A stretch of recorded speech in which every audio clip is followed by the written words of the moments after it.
I can imagine. I'd like to get the update as regards this court clash in Dubai that has led Dubai to now put out very tough measures for Nigerians to come in. What really happened in that case? Now let's talk about Nigeria and UAE. Probably you've seen a lot of news on social media that UAE bans Nigeria or Dubai sanction Nigeria. This is the show, this is Dubai, and I'm here to give you all the exclusive news right in Dubai. The name is still KWACIE, Kwesi Bismarck, and this is Bismarck Media. If you want more, then stick and stay.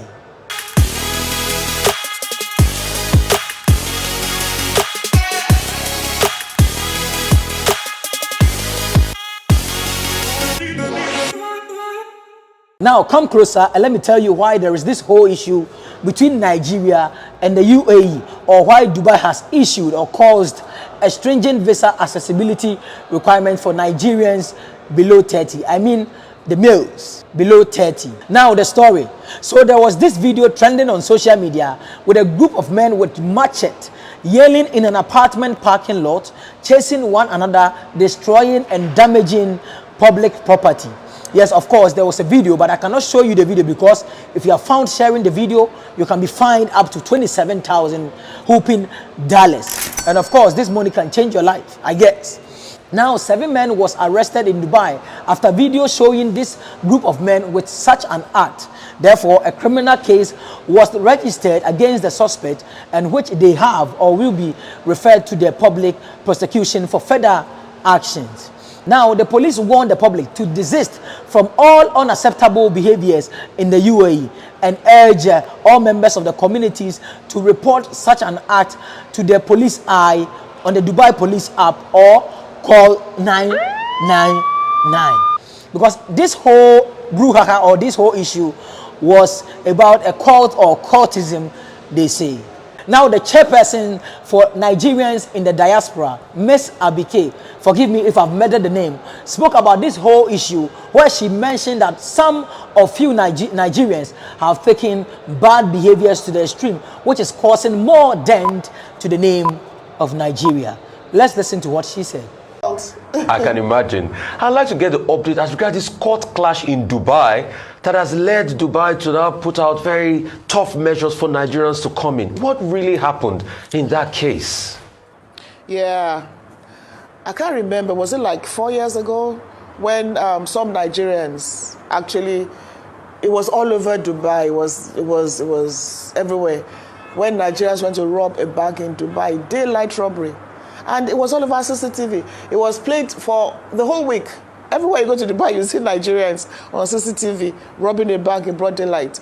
And the guys were, I would say, dumb, because there are laws and regulations. So they raided the bank, went and got in a cab. But as they were getting down with the loot, they were arresting them. So they are there, 7 life imprisonment. It should be death. But with intervention and Dubai laws, they gave them life imprisonment. And I came out and even mentioned their names and said, these guys are giving us a bad name. Some people said, oh, why should you mention their names? I said, no, but you see, the bad will someday spoil the good. And that is what is happening now. Of course, you saw videos of cult fights in Dubai. And honestly speaking, I mean, I'm one of those who said the bad apple should not spoil the whole bunch. But the UAE case is one case that has gone too far. So I think, honestly speaking, a few Nigerians have taken bad behavior too far. And we have to admit and accept that. It's not about profiling, or it's not about generalizing. It has gone too far. Now, after a while, the Dubai authority was like, what is cult or cultism? And what are some of the punishment for this act? Because they were like, what? What the fuck? So the chairperson mentioned something about cultism or the punishment regarding cultism or these acts. Let's listen to what she said. Now, the last meeting we had with them, they actually asked us to define cultism.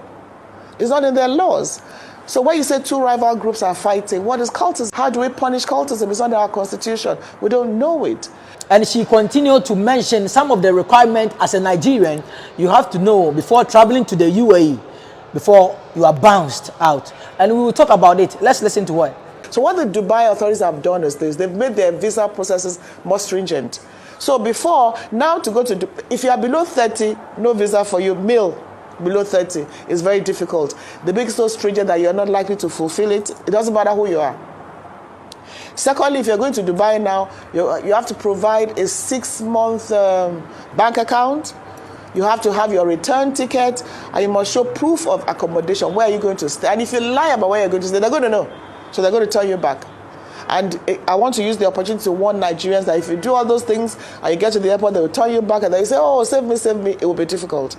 So let's learn to obey laws of other countries and just do the right things, because there are too many good Nigerians in Dubai, too many good Nigerians. And what I'm glad they've done is they've come together to tell their own stories and tell the authorities that this is who we are.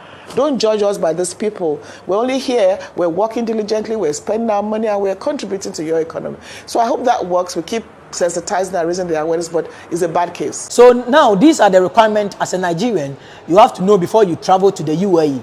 If you are below 30 years, one, there is no visa for people below 30 years. They've signed MOU between the Dubai authorities and the Nigerian authorities.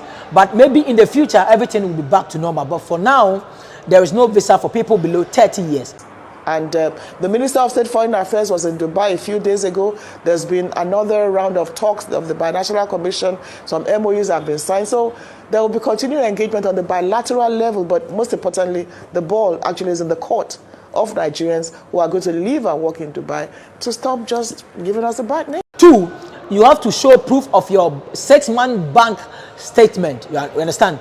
6 months of your bank statement with some amount of money in the account. And then 3, you have to show proof of your return ticket that you are going to return back to Nigeria safe and peacefully. So you show a proof of your return ticket before you are allowed to enter the country. And the 4th one is you have to show proof of your hotel reservation or accommodation where you are going to stay in the country. You have to show all these requirements before you are allowed in the country, Dubai.